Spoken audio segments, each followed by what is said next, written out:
Bom dia, queridos amigos. Que a paz de Jesus esteja com todos nós. Numa alegria imensa, iniciarmos o Evangelho nesta manhã, junto a corações amigos, para que todos nós sejamos amparados pela misericórdia de nosso Pai. Hoje vamos ler a parábola da figueira que secou. É o item 8. Quando saíam de Betânia, ele teve fome, e vendo ao longe uma figueira, para ela encaminhou-se, a ver se acharia alguma coisa. Tendo-se, porém, aproximado, só achou folhas, visto não ser tempo de figos. Então disse Jesus à figueira: Que ninguém coma de ti fruto algum. O que seus discípulos ouviram. No dia seguinte, ao passarem pela figueira, viram que secara até a raiz. Pedro, lembrando-se do que dissera Jesus, disse: Mestre, olha como secou a figueira que tu amaldiçoastes. Jesus, tomando a palavra, lhe disse: Tende fé em Deus. Digo-vos em verdade, que aquele que dizer a esta montanha, tira-te daí e lança-te ao mar, mas sem hesitar no seu coração, crente ao contrário, firmemente, de que tudo o que houver dito acontecerá, verá que, com efeito, acontece. Marcos capítulo 11, versículo 12 a 14. A figueira que secou é o símbolo do que apenas aparentam propensão para o bem, mas que em realidade nada de bom produzem. Dos oradores que mais brilho têm do que solidez, cujas palavras trazem superficial verniz, de sorte que agrada aos ouvidos, sem que, entretanto, revelam, quando perscrutadas, algo de substancial para os corações. É de perguntar-se que proveito tiraram delas os que a escutaram. Simboliza também todos aqueles que, tendo meio de ser úteis, não o são. Todas as utopias, todos os sistemas ocos, todas as doutrinas carentes de base sólida. O que as mais das vezes falta é a verdadeira fé, a fé produtiva, a fé que abala as fibras do coração. A fé numa palavra que transporta montanhas. São árvores cobertas de folhas, porém baldas de fruto. Por isso é que Jesus as condena à esterilidade, porquanto dia virá em que se acharão secas até a raiz. Quer dizer que todos os sistemas, todas as doutrinas que nenhum bem para a humanidade houverem produzido, cairão reduzidas a nada. Que todos os homens, deliberadamente inúteis, por não terem posto em ação os recursos que traziam consigo, serão tratados como a figueira que secou. Os médios são os intérpretes dos espíritos. Super nestes últimos a falta dos órgãos materiais pelos quais transmitam suas instruções. Daí vem os serem dotados de faculdade para esse efeito. Nos tempos atuais, de renovação social, cabe-lhes uma missão especialíssima. São árvores destinadas a fornecer alimento espiritual a seus irmãos. Multiplicam-se em número para que abunde o alimento a-os por toda a parte, em todos os países, em todas as classes da sociedade, entre os ricos e os pobres, entre os grandes e os pequenos, a fim de que em nenhum ponto faltem e a fim de ficar demonstrado aos homens que todos são chamados. Se, porém, eles desviam do objetivo providencial, a preciosa faculdade que lhes foi concedida, se a empregam em coisas fúteis ou prejudiciais, se as opõem a serviço dos interesses mundanos, se em vez de frutos sazonados dão maus frutos, se recusa a utilizá-la em benefício dos outros, se nenhum proveito tiram delas para si mesmo, melhorando-se, são quais as figueiras externas. Deus lhe retirará um dom que se tornou inútil neles. A semente que não sabem fazer que frutifique consentirá que se torne presa dos espíritos maus. Vamos convidar a todos a elevar os nossos pensamentos a Jesus, rogando de nosso Mestre todo o amparo, toda a proteção, para que possamos, Senhor, sentirmos fortalecidos e amparados. Ó Jesus, que a sua misericórdia se faça em nossos corações, que a luz bendita do seu amor se faça em favor de todos os nossos irmãos enfermos, todos aqueles a quem o nosso pensamento busca nesta manhã, pedindo a Deus, nosso Pai, que nos fortaleça na fé e na coragem, a fim de que possamos caminhar com segurança. E nessa manhã de luz e de alegria para todos nós, iniciamos o nosso Evangelho. Se conosco, Jesus, que assim seja. Amigos queridos, essa parábola da figura que secou tem para nós uma simbologia bem importante, porque Jesus, ao passar, viu aquela árvore, né, toda frondosa, cheia de folha, e ele sentiu fome e foi até lá, chegando lá, viu que ela não tinha frutos. E aqui Pedro faz uma colocação interessante após a fala de Jesus, que ele diz: que ninguém coma de ti frutos algum, o que seus discípulos ouviram. E quando eles passaram no dia seguinte, a figueira havia secado. Isso demonstra o quê para cada um de nós? Será que Jesus amaldiçoou? Eu acredito que não, apesar de que aqui tu amaldiçoastes, nos disse o Evangelho, que os discípulos responderam assim. Mas a palavra de Jesus foi outra, completamente diferente daquilo que eles presenciaram de amaldiçoar. Tende fé em Deus. Digo-vos em verdade que aquele que disser que a esta montanha, tira-te daí e lança-te ao mar, nós vamos ver que todo esse trabalho, ele tem o valor imprescindível para que nós possamos compreender que tudo que na vida nós precisamos ter fé. Fé, coragem, sermos determinados com propósito daquilo que nós vamos querer fazer. Essa parábola, portanto, vai nos mostrar um paralelo muito grande, que ela é um exemplo ou um símbolo que vão nos mostrar de todos aqueles que falam bem, que têm muita aparência, mas não constroem obra nenhuma. Não tem realização efetiva no bem. Não tem nenhuma proposta amorosa, de humildade, tudo é muito superficial, como se fosse um verniz. Então, nós vamos ver que no caso da figueira, não se trata de uma conservação daquela árvore, mas de uma destruição. Todos nós que não cumprimos a vontade de Deus, teremos que passar por momentos de transformação. E nós vamos ver que a figueira que não dava fruto é porque sua organização celular era insuficiente. Mas Jesus sabia de tudo isso e, conhecendo esse mal, quis dar uma lição a seus discípulos, não só para lhes ensinar a ter fé, mas também lhes fazer ver que todos os homens e todas as instituições infrutíferas são muito parecidas com aquela árvore que não oferece, não alimenta quem quer que seja. Então, nessa parábola, nós vamos ver que a necessidade indispensável para todos nós é a construção da prática do bem. São as nossas boas obras. E nós vamos ver que essas boas obras, elas podem ser feitas por nós mesmos ou podem ser feitas também pelas instituições que nós frequentamos, que participamos.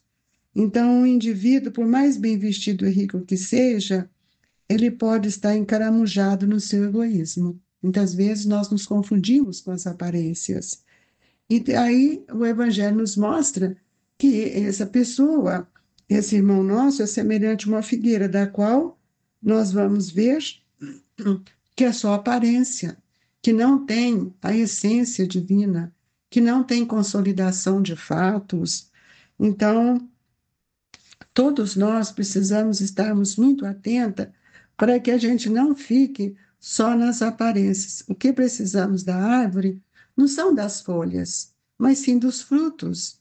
O que nós vamos precisar da religião é para que ela solidifique em nós o desejo de construirmos as boas obras. E Kardec nos mostra nessa lição que essa passagem também simboliza todos aqueles que, tendo meios de ser útil, não são. todas as utopias, todos os sistemas ocos, todas as doutrinas carentes de bases sólidas. O que as mais das vezes é a verdadeira fé, a fé produtiva, a fé que abala as fibras do coração.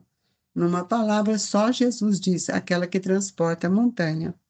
Então, é preciso que a gente analise, faça essa correlação entre eu e a figura da figueira seca. Será que eu tenho realmente dentro de mim o desejo de viver, de praticar a caridade? E a caridade, ela não é só destinada aos espíritas, mas a todos nós que conhecemos a, aquilo que o Cristo veio nos trazer. Porque a religião do Cristo é justamente a da caridade. E a do Espiritismo, qual que é? É a verdade, é o amor, são as leis que regem a nossa vida. E a fé que o Cristo preconizou não é uma fé cuja a gente vê em dogmas de forma alguma, mas é a fé na vida eterna, a fé na existência de Deus, na nossa imortalidade. Então, a fé é uma convicção que vai nos mover para o exercício da prática do bem, da caridade. E aquele que tiver fé, ele poderá ampliar toda a sua capacidade de amar, de servir e de fazer construções íntimas de grande valor. É muito triste a gente ver esses oradores, esses expositores, ou mesmo todos nós, né, que estamos neste trabalho, de que as nossas palavras sejam uma oratória cheia de belas colocações, de significativas articulações, mas o que nem sempre nós conseguimos compreender o verdadeiro sentido daquilo que Jesus veio nos dizer. E aí nós vamos ver, comparando as árvores, nós somos árvores cobertas de folha, porém sem frutos. Então, uma árvore sem frutos, ela não pode alimentar o outro. E é isso que nós estamos aqui procurando trazer para vocês, que a fé, ela vai fazer com que a gente se estruture dentro de um conhecimento que faz com que a gente tenha uma construção sólida. Por isso que nós falamos ontem, né, na passagem de ontem, que uma condição da fé é ser uma fé inabalável.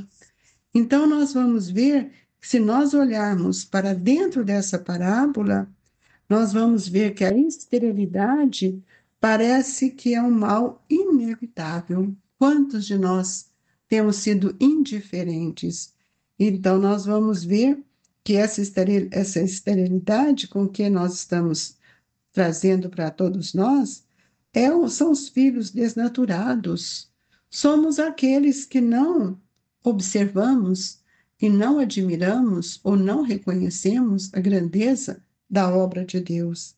E acontece, porém, que todos nós estamos no processo de evolução e é chegado o tempo propício para que essas obras estéreis, essa dúvida, essa insegurança, esse desprezo em relação à construção da fé, ele vai desaparecer, porque nós não teremos mais lugar para esse pensamento na nossa estrutura mental.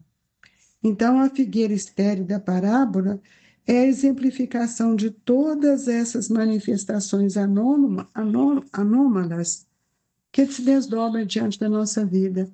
Então, nós precisamos ter sempre a certeza de nós olharmos para dentro de nós e que nós possamos ver que árvores somos, que frutos temos dado, de que forma nós temos servido os nossos irmãos. E ainda Kardec faz no outro comentário sobre os médiuns. Quem são os médiuns? Os médiuns são os intérpretes dos espíritos, super nesses últimos a falta de órgãos materiais pelos quais transmitam suas instruções. São faculdades que precisam ser ampliadas, desenvolvidas. Desenvolvida não é sentar em torno de uma mesa. Desenvolver a sua capacidade de pensar e de sentir, pois a faculdade mediúnica era um processo educativo. Um médium que não tem conhecimento, ele não oferece para a espiritualidade aquilo que muitas vezes os espíritos teriam que nos dar para oferecer o nosso amparo. Nós vimos com Francisco Cândido Xavier, não é a cultura humana, não é frequentar uma escola, mas é a cultura, é a sabedoria, é a conquista, são as obras que o Espírito já edificou dentro de si, com esse patrimônio imortal e que serve para que os espíritos, por meio dessas faculdades, eles nos transmitem essa beleza, como é a beleza e a grandiosidade da doutrina espírita. Nos dias de hoje, em que nós estamos percebendo que cada um vai começando a entender a sua mediunidade com características especiais, todos nós precisamos do estudo, da caridade, para que nós possamos manter em equilíbrio. Então, todos nós seremos chamados a esse trabalho, a esse mistério, a fim de que nós possamos compreender o objetivo existencial de cada um de nós. E se nós, aqueles que desviam desse objetivo que o levou a encarnar, que são situações providenciais, nós vamos pôr em jogo toda a formação daquilo da moralidade, do bom senso, daquilo que nós viemos fazer. Então, Deus poderá muitas vezes retirar essa faculdade de nós por não valorizarmos e não usá-la para o bom caminho, para o bem. Então, nós queríamos dizer a todos que o Evangelho é para nós o roteiro sublime, é o roteiro de luz que vai edificar dentro de nós as raízes profundas desta árvore viva que é o Espiritismo redivivo, o cristianismo redivivo, e que nós saibamos fortalecer as nossas construções na solidificação da fé, da verdade, para que nós possamos oferecer aos nossos irmãos tudo aquilo que nós temos recebido da grandiosidade da espiritualidade maior.